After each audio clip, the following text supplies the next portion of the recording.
बिस्मिल्लाहिर्रहमानिर्रहीम। आज का जो हमारा मौजू है वो है पोलियो।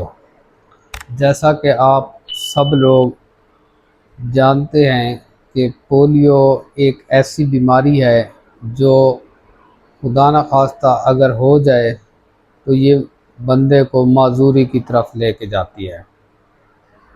और पोलियो ने शुरू में जब ये वायरस, पोलियो एक वायरस है, एक वायरल डिजीज़ है। शुरू में इस वायरस ने बहुत ज़्यादा तबाही फैलाई, फिर इसकी वैक्सीन आई और ग्लोबल पोलियो इरेडिकेशन इनिशिएटिव लिया गया, जिससे इस पोलियो को जो है कंट्रोल किया गया। पूरी दुनिया के अंदर इसको 1988 से लेके 2025 तक वक्तन फ़वक्तन इसके ऊपर कंट्रोल किया गया। और आज की अगर हम बात करें 2025 की, तो पाकिस्तान और अफ़गानिस्तान के अलावा पूरी दुनिया ने पोलियो के ऊपर कंट्रोल हासिल कर लिया हुआ है। सबसे पहले जो पोलियो वैक्सीन है ये अमेरिका के अंदर शुरू हुई और अमेरिका ने सबसे पहले पोलियो से जान छुड़ाई। अब मैं थोड़ा सा आगाही देना चाहूँगा कि पोलियो के जो 2 कतरे हैं ये बंदे को मुस्तक़बिल के अंदर माजूरी से बचा सकते हैं। पहल तो मैं इस वीडियो के तवस्सुत से अपने तमाम नाज़रीन से यही रिक्वेस्ट करूँगा कि अभी जो अपकमिंग हमारी पोलियो कैंपेन है डिस्ट्रिक्ट मुजफ्फरगढ़ के अंदर 13 से 16 अक्टूबर के दरमियान, तमाम लोग अपने बच्चों को, 5 साल से कम उम्र बच्चों को 2 कतरे पोलियो के ज़रूर पिलाएं। ये सिर्फ 2 कतरे नहीं हैं, बल्कि ये आपके बच्चे की ज़िंदगी की माजूरी से बचने की ज़मानत है। अब ये बातें बहुत पीछे रह गई कि कुछ शुरू में पोलियो के ख़िलाफ़ बहुत ज़्यादा, पोलियो वैक्सीन के ख़िलाफ़, पोलियो के कतरों के ख़िलाफ़ बहुत सारे तवहमुआत और बेसलेस बातें फैलाई गई। उन बेसलेस बातों पे कुछ लोगों ने अमल भी किया, जिसके नतायज ये निकले कि आज हम पूरी दुनिया से पीछे रह गए। पूरी दुनिया में पोलियो ख़त्म हो गई, लेकिन हमारे यहाँ पाकिस्तान और अफ़गानिस्तान के अंदर आज भी पोलियो मौजूद है। मैं ये समझता हूँ उनमें से और वजूहात के साथ सबसे बड़ी वजह ये थी कि इसके पोलियो की वैक्सीन के ख़िलाफ़ मुख्तलिफ़ बातें की गई, मुख्तलिफ़ तवहमुआत फैलाए गए। अब अल्हम्दुलिल्लाह काफ़ी हद तक उन तवहमुआत की अब कोई हकीकत बाकी नहीं बची, और बल्कि अब तो रूल्स और लॉस इतने सख्त बन गए हैं कि कोई भी बंदा अगर पोलियो के कतरे नहीं पिलाता तो फ़ौरन सिक्योरिटी इदारे पहुंच के ज़बरदस्ती वहाँ पे पोलियो के कतरे पिलवाते हैं और कानून हरकत में आता है। तो अब तो अल्हम्दुलिल्लाह ऐसे मसाइल नहीं हैं। अभी भी कुछ एरियाज़ के अंदर हैं, KPK वाली साइड के अंदर और अफ़गानिस्तान के अंदर अभी कुछ मसाइल हैं, लेकिन हमारे यहाँ पंजाब के अंदर ऐसे हालात ना हों, बिल्कुल ही आलमोस्ट ख़त्म हो चुके हुए हैं। अब पोलियो के जो कतरे हैं, अब एक कुछ क्वेश्चंस लोगों के जहन में होते हैं, वो मैं यहाँ पे इस वीडियो के तवस्सुत से आप लोगों की कोशिश करूँगा कि आपको बताऊँ। अच्छा, पोलियो की वैक्सीन कुछ लोगों के जहन में यह है कि सिर्फ 5 साल तक के बच्चों को दी जाती है। ऐसा नहीं है। ये ज़िंदगी में किसी टाइम भी अगर पोलियो नहीं किसी ने कतरे पिए हुए या इंजेक्टेबल पोलियो नहीं लगवाया हुआ, तो वो ज़िंदगी के किसी मरहले पे भी वैक्सीन हो सकती है। जिस तरह हम सऊदी अरब में जाते हैं हज या उम्रे के ऊपर, तो हम में से हर बंदा जो है ना वो पोलियो के कतरे पी के जाता है। उसकी वजह ये है कि क्योंकि हम एक इंडेमिक एरिया से जा रहे होते हैं, इसलिए पोलियो के कतरे पीना ज़रूरी है। अच्छा, पोलियो की कुछ अलामात क्या होती हैं? पोलियो की अलामात के अंदर अगर खुदा न खास्ता किसी को पोलियो हो तो जिस तरह बाकी वायरल डिजीज़ की अलामात होती हैं, पोलियो की अलामात भी शुरू शुरू में ऐसी ही होती हैं। बुखार होना, थकावट होना, जिस्म दर्द करना, उल्टी का आना, गर्दन का दर्द हो गया, पट्ठों का दर्द हो गया। और पोलियो जो है ना सबसे ज़्यादा जो है लोअर लिम्ब पे नीचे की टांगों के ऊपर, जो नीचे हमारी टांगें हैं, इनके ऊपर ज़्यादा असर अंदाज होती है। इसलिए खुदा न खास्ता किसी को अगर पोलियो हो जाए तो वो उसकी टांगों को ज़्यादा इफ़ेक्ट करती है। वैसे तो दिमाग से लेके दिमाग को भी ये इफ़ेक्ट कर सकती है, ब्रेन को इफ़ेक्ट कर सकती है, हमारे अपर लिम्ब को इफ़ेक्ट कर सकती है, किसी भी एरिया को इफ़ेक्ट कर सकती है। लेकिन सबसे ज़्यादा जो इसका असर होता है वो टांगों के ऊपर होता है। तो ये हमारा जो पट्टे हैं उनको ये कमज़ोर कर देती है। अच्छा, वो जो पोलियो है वैक्सीन है, ये 2 किस्म की होती है। ये ओरल फार्म में भी आती है, कतरों के फार्म के अंदर, और ये जो है इंजेक्टेबल फार्म के अंदर भी होती है। तो जो ओरल फार्म में हम लेते हैं, इसकी इम्यूनिटी जो एंटीबॉडीज़ हैं वो हमारी आंतड़ियों के अंदर जाके ग्रो करती हैं, और जो हम इंजेक्टेबल फार्म के अंदर लेते हैं वो हमारे ब्लड के अंदर एंटीबॉडीज़ प्रोड्यूस करती हैं। अब वैसे जो हमारे यहाँ जो गवर्नमेंट का ईपीआई शेड्यूल चल रहा है उसके अंदर ओरल भी है और बाद में फिर इंजेक्टेबल भी दी जाती है। तो इस तरीके से हमारे जिस्म के अंदर भी और आंतड़ियों के अंदर भी और हमारे खून के अंदर भी एंटीबॉडीज़ प्रोड्यूस हो जाती हैं। इससे कंबाइंड जो है ना अच्छी एंटीबॉडीज़ प्रोड्यूस हो जाती हैं। अच्छा, अब ये कुछ अलामात थी, इसकी फार्म थी। अब मैं नेक्स्ट बताऊंगा कि हम इसको डायग्नोस कैसे करते हैं। जिस बच्चे को हम सस्पेक्ट कर रहे होते हैं या इवन के बड़े को भी हम सस्पेक्ट कर रहे हों तो उसके लिए हम उसका स्टूल एग्ज़ामिनेशन करवाते हैं। स्टूल कल्चर जो है ना वो बेस्ट है। उसके अंदर फिर हम पीसीआर करके, पीसीआर से उसकी टाइप का भी अंदाज़ा हो जाता है, और ओके ये वाइल्ड टाइप है या वैक्सीन डेरिवेटिव टाइप है। इसके अलावा इसकी जेनेटिक टेस्टिंग भी कर सकते हैं, स्टूल भी कल्चर भी हो सकता है। ये बेस्ट है जो हम अमूमन अपनी रूटीन प्रैक्टिस के अंदर करते हैं। इसके अलावा इसके ब्लड टेस्ट के अंदर भी आ सकता है।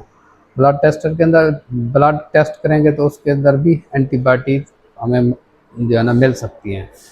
थ्रोट कल्चर से भी हमें, थ्रोट स्वैब से भी हम इसको डायग्नोज कर सकते हैं। इसके अलावा जो है ना जो दिमाग के अंदर पानी होता है, स्पाइनल जो फ्लूइड होता है, उससे भी हम टेस्ट कर सकते हैं। ये हाँ मुख्तलिफ मेथड हैं, लेकिन जो बेस्ट मेथड है वो है पखाने का टेस्ट, जो हम अक्सर करते हैं और उसी से इसको हम डायग्नोज करते हैं। अच्छा, इसकी भी 2 किस्में होती हैं, एक साक और एक सैबन। साक जो है ना ये सबसे पहले जो वैक्सीन थी 1950s के अंदर, जोनस साक नामी एक फिजिशियन था, उसने जो है ना किल्ड वैक्सीन डिराइव की और उसने अपने ऊपर ही तजर्बा किया। तो ये जो साक टाइप होती है ये किल्ड वैक्सीन होती है। एक सेबन टाइप होती है जो कि लाइव अटेनुएटेड वैक्सीन होती है। ये 2 जो है ना टाइप्स होती हैं इसकी। इसके अलावा जो है पोलियो को कंट्रोल करने की जो हमारे यहाँ पाकिस्तान और अफ़गानिस्तान के अंदर जो वजूहात हैं जिसकी वजह से ये अभी तक हम इससे जान नहीं छुड़ा सके, उसमें सिक्योरिटी रीज़न भी हैं, और जो पॉलिटिकल इंस्टेबिलिटी है वो भी एक फैक्टर है, और लोगों की टीचिंग्स के हवाले से भी हैं, लोगों के कुछ तवम्मुआत भी हैं। ये सारे फैक्टर्स मिल के अभी तक हम इसलिए पीछे हुए हैं। अभी तक दुनिया ने जो जिससे जान छुड़ाई है, स्मॉल पॉक्स से पूरी दुनिया ने जान छुड़ाई है, वो 1980 के अंदर स्मॉल पॉक्स से जान छूटी है। इस तरह ग्लोबल पोलियो एरेडिकेशन इनिशिएटिव का पर्पज़ है कि जल्द अज जल्द पोलियो से भी जान छुड़ाई जाए ताकि इसको हम जल्द डिक्लेयर कर सकें पोलियो फ्री जो है ना वर्ल्ड। लेकिन उसके लिए अभी हमारे यहाँ कुछ एरियाज़ हैं इंडेमिक, हमारे पास अभी भी कल्चर इसके मौजूद हैं। अच्छा, इसके जो फैलने का वजूहत होती हैं वो होता है फेक ओरल रूट, कि पुअर हाइजीन की वजह से ये जो है ना फैलती है पोलियो वायरस।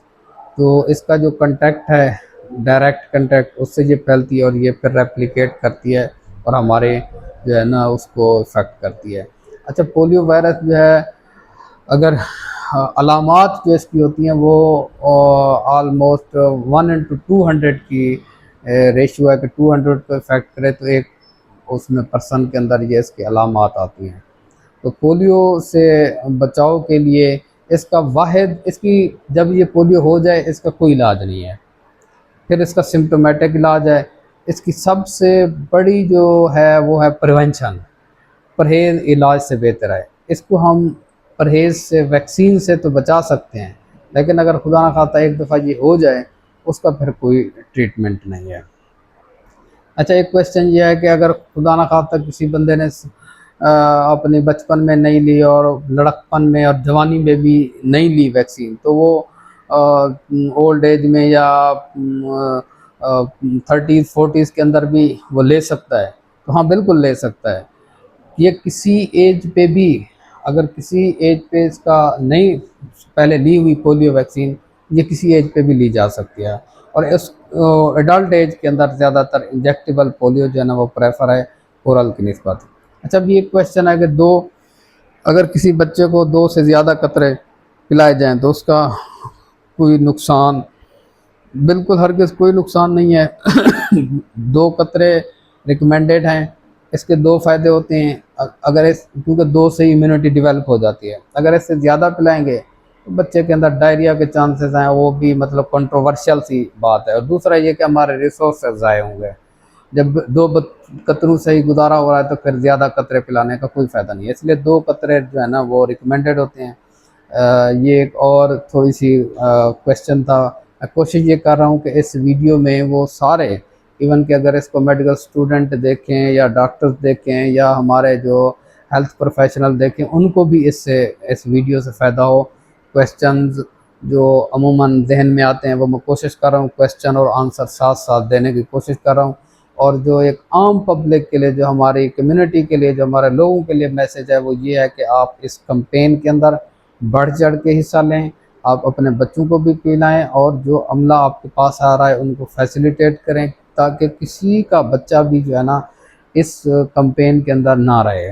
ताकि हम जो एक, हमें पूरी दुनिया के अंदर एक शर्मिंदगी उठानी पड़ती है कि ये 2 ही मुल्क अब बचे हुए हैं, पाकिस्तान और अफ़गानिस्तान। इनके अंदर जल्द से जल्द जो है ना इस पोलियो ख़त्म होना चाहिए, ताकि जो इनके पूरी दुनिया में इसको फंडिंग कर रहे हैं, जो जो इसके ऊपर रिसोर्सेज यूज़ हो रहे हैं, ताकि हम इन रिसोर्सेज से किसी और बेहतर काम लिया जा सके। जब ये पोलियो ख़त्म होगा तो हम ये रिसोर्सेज किसी और काम के लिए यूज़ करते हैं, क्योंकि पोलियो कैंपेन के अंदर अच्छे खासे जो है ना रिसोर्सेज यूज़ होते हैं, अच्छा खासा जो है ना वो एक्सपेंडिचर आते हैं, तो इनसे भी बचा जा सकता है।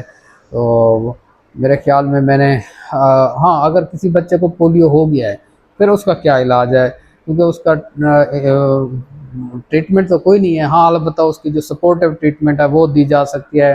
एंटीस्पाज़मोटिक दिए जा सकते हैं, पेन किलर दिए जा सकते हैं, और उसके अलावा जो है उसको कोई ब्रेसेस, व्हील चेयर या इस तरह की जो ज़रूरत है वो दी जा सकती है। और सबसे इम्पॉर्टेंट जो है ना वो है कि उसकी फ़िज़ियोथेरेपी जो है ना की जा सकती है। ये कुछ चीज़ें हैं जो अगर खुदा न खास्ता किसी को पोलियो हो जाए तो उसके बाद जो है ना वो इस तरह किया जाता है। इसके अलावा जो सबसे इम्पॉर्टेंट है जो मेडिकल प्रोफेशनल्स के लिए, कि जब भी कोई ऐसा पैरालिटिक केस हमें हमारे सामने आए, हम फ़ौरन उसको जो है ना हायर अथॉरिटीज़ को जो है ना जो एएफपी से रिलेटेड सर्विलेंस हमारी टीमें हैं उनको रिपोर्ट करवाएं और ज़िम्मेदारी का मुज़ाहरा करें, ताकि वो नोट करें और उसको फिर तक फर्दर प्रोसीड करें। उसका जो इन्वेस्टिगेशन होती है, स्टूल सैम्पलिंग होती है, वो करें और टाइमली जो है ना वो, ताकि अगर खुदा न खास्ता किसी में है या उस एरिया में सस्पिशन है तो टाइमली जो है ना वो केस डायग्नोज हो सके और उस एरिया को फ़ौरन जो है ना दिया जाता है। वहाँ पे पोलियो की कैंपेन्स चलाई जाती हैं। तो ये हमें बीइंग हेल्थ प्रोफेशनल, ये हमारी रिस्पॉन्सिबिलिटी है। अब मैं आखिर में तमाम अपने नाज़रीन का शुक्रिया अदा करूँगा कि आपने ये हमारी वीडियो देखी और अगेन वही रिक्वेस्ट कि आप लोग लाइक करें, शेयर करें, कमेंट करें और बेल आइकन दबाएं ताकि हमारी हर आने वाली वीडियो आप लोगों तक पहुंच सके। Thank you very much.